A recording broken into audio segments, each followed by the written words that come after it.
I became so incredibly successful. I got the trophies, I got the trips, I got the awards, I got the standing ovations, I got the pats on the back. But I knew in my heart of hearts that it wasn't me, it was the mentors. And I decided back around 2012 that someday I was going to take this message to the world.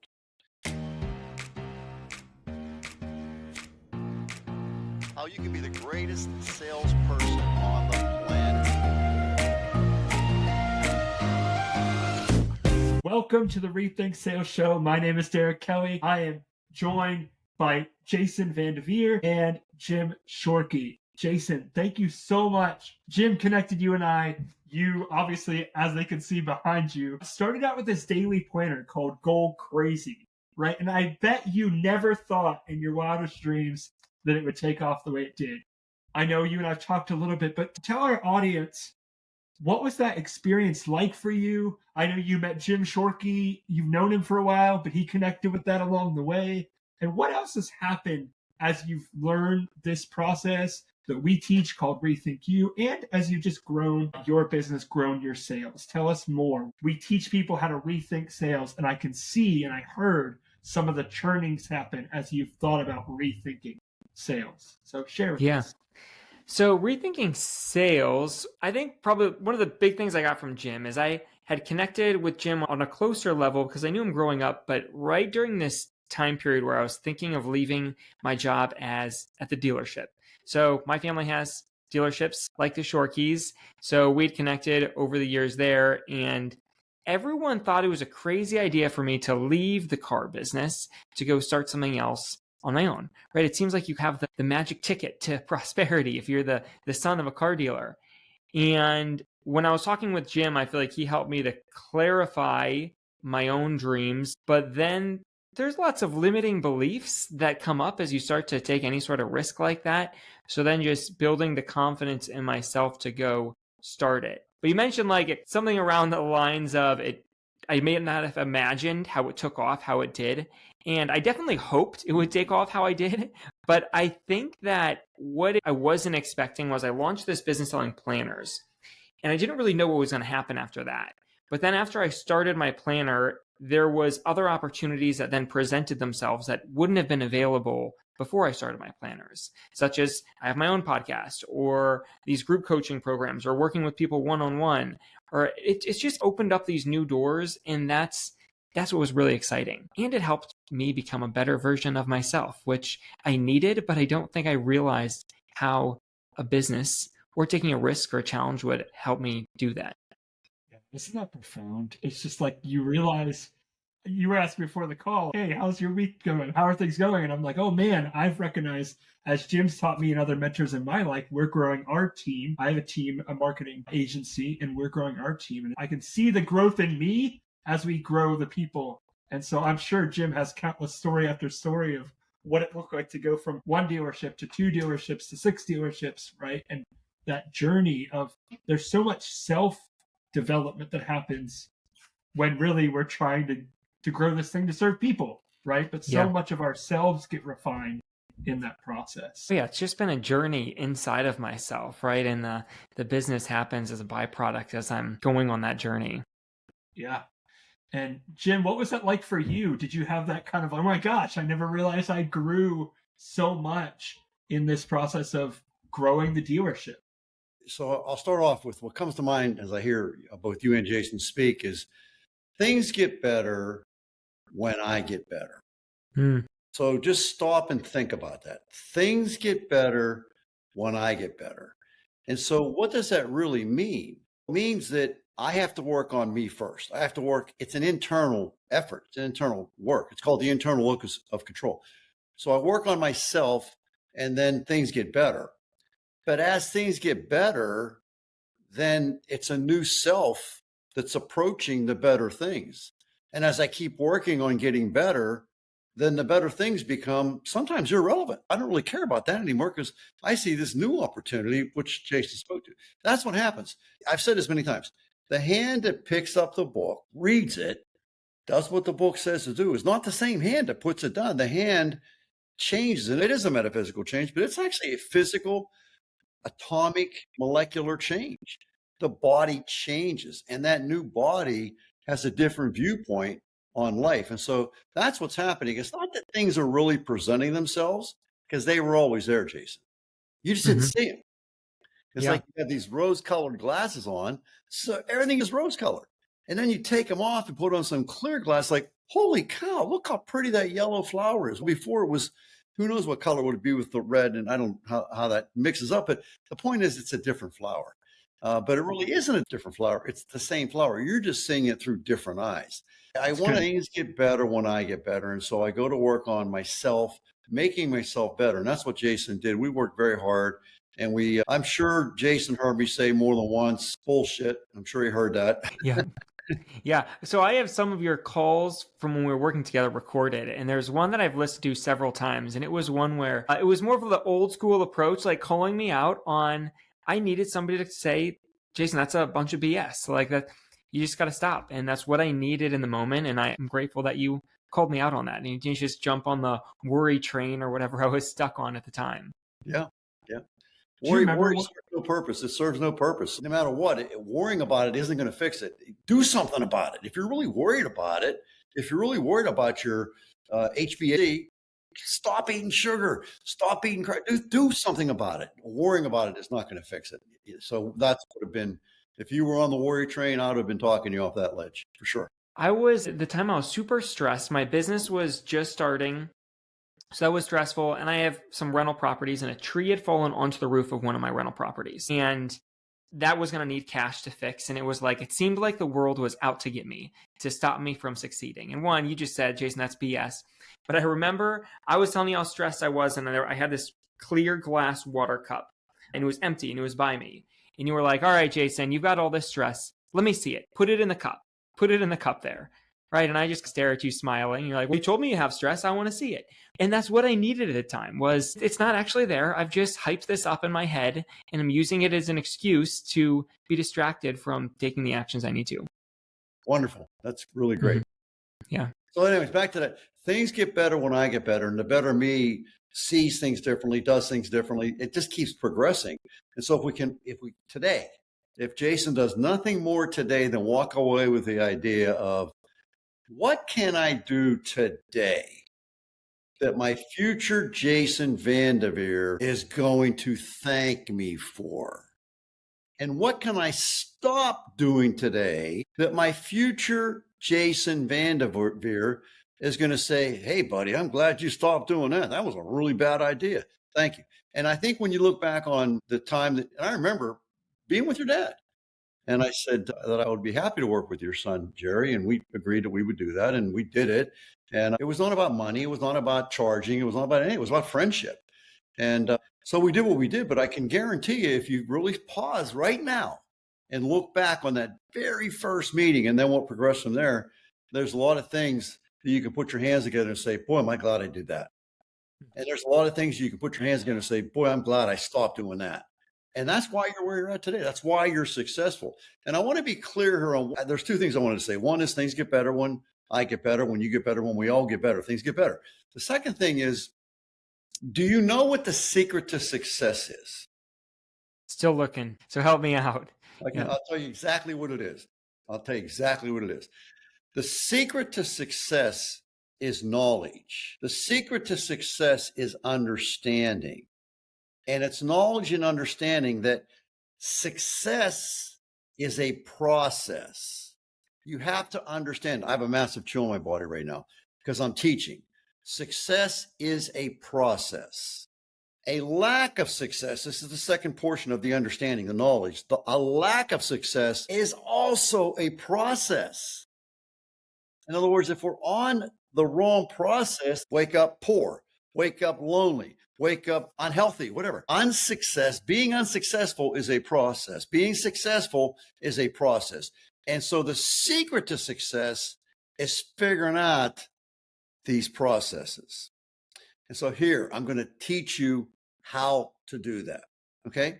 Number one, very important. You've got to identify a very clear, concise goal.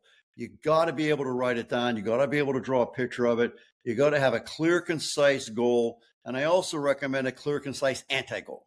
Maybe somebody that you know very well had a certain affliction. You say, well, geez, I don't want that. Well, okay, let's get away from that then. What can we do to prevent, delay, mitigate that? But so I think it's important to have a goal, clear and concise, and an anti-goal. I don't want this, clear and concise.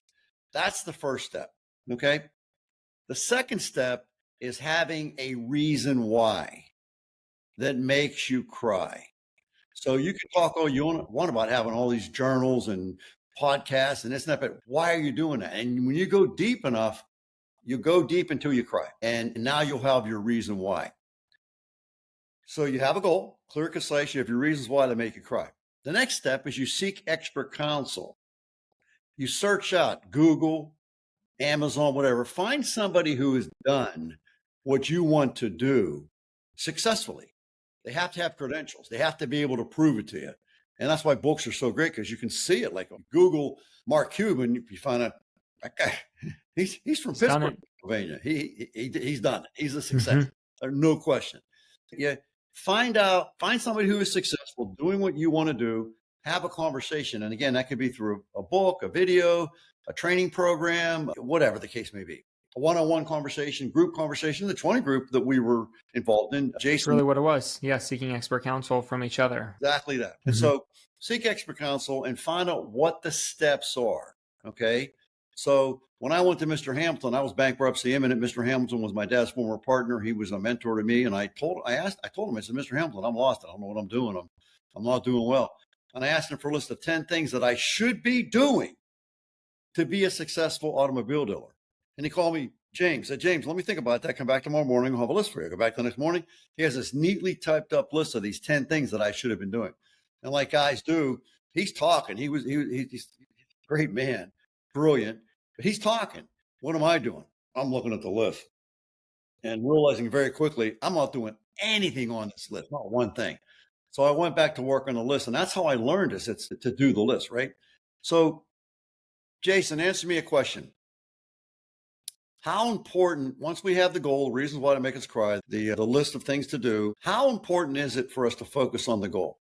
So once I have the goal, I feel like I like to always keep that in mind, because otherwise, even if I know the steps, I might lose the motivation. But the goal is that the burning fire in me to follow through on the plan.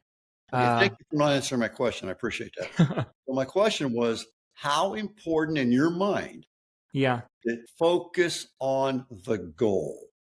Highly, very important. And that's why, because it soaks the fire inside my heart. Nope. You take the goal, you put it on the mirror. Okay. You keep it in front of you, but you don't focus on the goal. Okay. No, that's not the secret to success. It's not. So we have the goal, it's on the mirror, it's in the car, we have little knickknacks, we have little post notes, whatever the case may be. We keep the goal in front of us. We know the goal and we know the reasons why. I would say focusing on the reasons why is more important than focusing on the goal, because the reasons why that make you cry are what are going to really drive you over the setbacks. But that's still not what you want to focus on.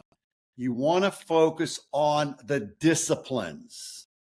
And every morning when you get up, you say, today's the day. I got 12 things on my list. I'm going to get all 12 done today. And you knock the first one off. Done. Knock the second one off. Done. Focus on the disciplines. One at a time. 1, 2, 3, 7, 4, 5, 6, 10, 9, whatever. Get them all done. At the end of the day, we do what is called discipline journaling, and we get our list out. Focus on the list. Get the list out, look at it, and grade yourself. Okay. Discipline journaling. So I got my list. I get it out. I say, number 1, shit, I forgot about that one. I didn't do that. Number 2, check. Number 3, check. Number 4, check. I keep going on the list. And I find out that I missed 2 out of, let's say, 12. That's a pretty darn good day. That's an A day. Great work.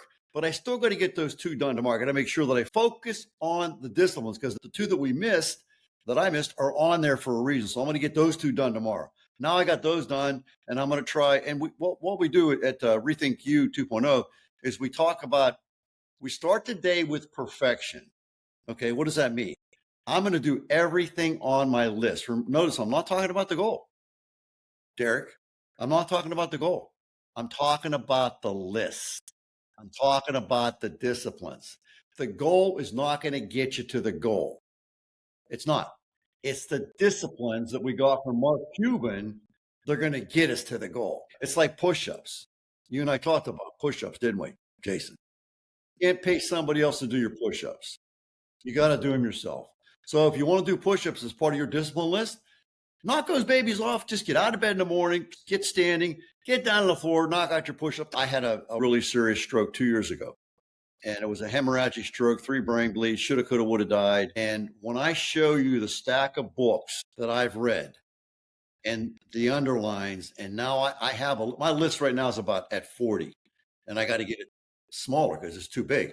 But these are the things that I've learned that I need to do because my goal, very clear, very concise, very exact, is 100% stroke recovery. That's my goal, 100% stroke recovery. My reasons why that make me cry, they're powerful, and they have to do with great grandchildren. How many great grandchildren do I have right now, Derek? No, you don't have any, right? Not yet. Now you understand. You just learned a lesson. That's what thinking it through the whole way through is all about. My oldest grandchild is 13 years old, but I'm thinking about great grandchildren. I've got 9 grandchildren. Do you think there will be great grandchildren for Jim Shorkey and Amy Shorkey on this planet? Do you think that's going to happen? Seems like 95% likely. Yeah. Okay. So I want to be here for that great grandchild or great grandchildren. And that makes me highly emotional. And I don't want to just be here. I want to be cognitively just like I am today, maybe even a little better. I want to be physically just like I am today, maybe even a little better. I can stand up out of my chair right now and sit back down with no problem. I'm 68 years old. Will I be able to do that when I'm 88? Guess what? I got to start planning for it right now. Yeah. Jim, thank you. And Jason, as Jim's talking about things get better as I get better, and you're talking about, wow, I've changed in ways I never expected, both from starting this planner company that you knew you wanted to do well, but also there was learning and growing in that. And Jim was talking about things get better as I get better, and there are places that you grew. Your next chapter looks different than it did when you started this. So what does that look like? Finish that story for us. We started with that story, and then Jim added all of his wisdom into it. Okay, you started this thing. It did well. It was successful. And then what was that? What's that pivot been like, and what's that change been like? Yeah, obviously I don't know the end of this story yet. Hopefully I still have many more years of creating this story. Yes. But what's next on my horizon is I'm working on writing a book. I think I was talking to you about this on the phone the other day, Derek. Yes. So the podcast I started is like a great example of things get better when I get better. But I started this podcast for Goal Crazy. I didn't really know where it was going to go. Maybe half the time I have guests on, and the other half of the times it's just me ranting about whatever. But it was interesting. After 2.5 years of doing it, I wanted to write a book for a long time. And then I realized I basically already have the content for my book made. Yes. Because I've recorded these episodes of me taking my own thoughts, clarifying it enough to put it on a podcast. I'm going to make them much clearer for a book, but it's so much easier because between that or courses I've made for Goal Crazy or workshops I've hosted, it was like, I already have all the content made. Now let me just put it all into a framework so it fits together in a book. Brilliant. So, Brilliant. Yeah, and I'm sure there's going to be new things that open up after I launch my book. We'll learn that together. I think that framework is helpful, right? Our whole Rethink You 2.0 process is really a framework of how to think through anything you're approaching in life. I think so often people are looking for formulas, and we have that. We have a formula that you can go through, but I think the framework is super important because it's a way of thinking. What did I tell you? The secret to success is the understanding, the knowledge that success is a process. Yep. And lack of success is a process. And once we understand that, then we figure out what the process is. And the process that's going to get you rich is the same process that's going to get you wealthy. The process that's going to get you wealthy is the same process that's going to get you a great marriage, if that's what you're interested in, or great relationships, great tribe, right? The process that's going to take care of those 3 things is the process that's going to make you happy. There is a strategy behind becoming happy. Google it. Yeah. And what you're saying, Jason, is brilliant because you, unbeknowingly to you, or maybe you intentionally didn't found expert counsel and they told you to do this, but I've helped some people raise Kickstarters and do all that to publish books. I've helped people launch all that. And a lot of what they say is they take their YouTube videos or their podcast and it gives them the framework for the book. I'm sitting here with you. What do you say? You say, my content has given me the book. That makes a ton of sense, right? So the big thing is seek expert counsel, right? One of your steps. That's the big thing. Yes. And my podcast has given me the opportunity to do that way quicker because I now have access to these guests where I've read books. Like if I'm interested in the author, I'll email them and ask them to come on my show. And lots of times they say yes. Where before, I wouldn't have the ability to do that. If I emailed one of them and said, hey, can you give me an hour of your time to pick your brain? They just wouldn't respond, right? It's incredible. For writing this book now, most of my guests over the past couple of months have been authors, just coincidentally, right? Because now I can pick their brain on how they went through this process of writing their book and publishing it and launching it. So that lesson has been a really big lesson that has stood out with me was seek expert counsel. And I think when Jim taught that to me originally, I was in my early 20s and probably my pride didn't want to hear that because I thought I was the expert to be sought after. Wow. And I learned that was a terrible strategy, right? Trying to be self-made was not the goal, right? It's like, go ask somebody who's already done it and learn from them and suck up your pride in the process. And that was definitely one of the ways that I was formed through the process. On the process, Jim, you were saying how success is a process. So I'm guessing that you mean like success is not an end destination. Is that kind of what you mean? Is that the contrast? Success is a process. Success is the goal, whatever that could be. Great health, great marriage, whatever that is, that's the goal. But there's a process to achieving the goal. Okay. What I'm getting at, I could maybe reframe that and say goal achievement is a process. Okay. And just remember, no action is an action. No decision is a decision. You're deciding not to decide. Okay. And every single action produces a result. And every single decision produces a result of sorts, right? And so when we think about being successful, once we figure out what those actions are that we should be taking, then it comes down to very simply doing the actions. That's the process is every single day to the best of our ability doing those actions. If you are the smartest guy in the room, if you are the smartest girl in the room, you're in the wrong room. Get out. You want to be the dumbest guy in the room, the dumbest girl in the room. That's how you learn. If you're the smartest guy in the room, you're the mentor. Back when I was bankruptcy imminent, I didn't have time nor energy to be a mentor. I couldn't be a mentor. I had to be a learner. So I would go to the 20 group with your dad, with your Uncle Mike, and I would get a blank piece of paper and I would write at the top of that piece of paper. I did this every time because I didn't want to be the expert. I wasn't there to be the expert. And I would write, I am here to learn. And then I would write down the side of the paper, numbers 1 through whatever, 20, whatever, however big the paper was. I would write numbers 1 through 20. And then I was looking for my first idea. And so Jerry gets up and says, here's something we're doing right now. I was like, that's a great idea. Write it down. Go have lunch with Jerry. Can you explain a little more to me? Okay. Oh, wow. That's great. Go back, implement it. What do you think is going to happen if I implement a Jerry VanDevere idea? If it's working for them, it'll most likely work for you, right? Oh, math. Yeah. Oh, math. If it's working for them, it'll most likely work for me. If it doesn't work for me, I call Jerry and say, Jerry, I'm trying this dang thing you said, and I think it's a great idea, but I can't make it work. Well, Jim, tell me what you're doing. A, B, C. What do you mean B? What's B? I never told you to do B. I thought you did. No, it's A, D, C. Oh, gosh darn. And I go back and pivot and start again. Holy crap, this is working big time. That's what the 20 group represented to me. It was a think tank. It was expert counsel. And I was not the smartest guy in the room by any stretch. John Amato, are you kidding me? Jerry VanDevere, Mike VanDevere, Charlie Berg, remember Charlie? Gary, I'm drawing a blank on some of them. It was fun. Actually, I saw the Amatos a few months ago. They came to the VanDevere dealerships. They came, now, they do that. Yeah, and I think VanDevere is probably going to tour in their dealerships. It's not like we can learn from each other, even if you're at a comparable place, right? It's you're doing this really well, and that's an area I'm struggling at. We have different strengths. So it was fun to see them. And they were doing exactly like you said. They were seeking expert counsel. Jason. Yeah. Wow. Thank you, Jason, for joining us. Thank you for being here. Thank you for sharing your story with us, even the pieces that you have. Guys, check out Jason's Goal Crazy podcast. I'm sure I will leave a link in the show notes for him.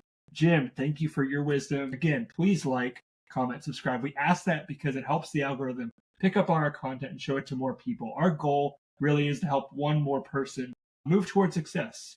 And we want you to be that one more person. So journey with us. We'd love to help. Thank you so much, guys. We'll see you on the next episode. See you.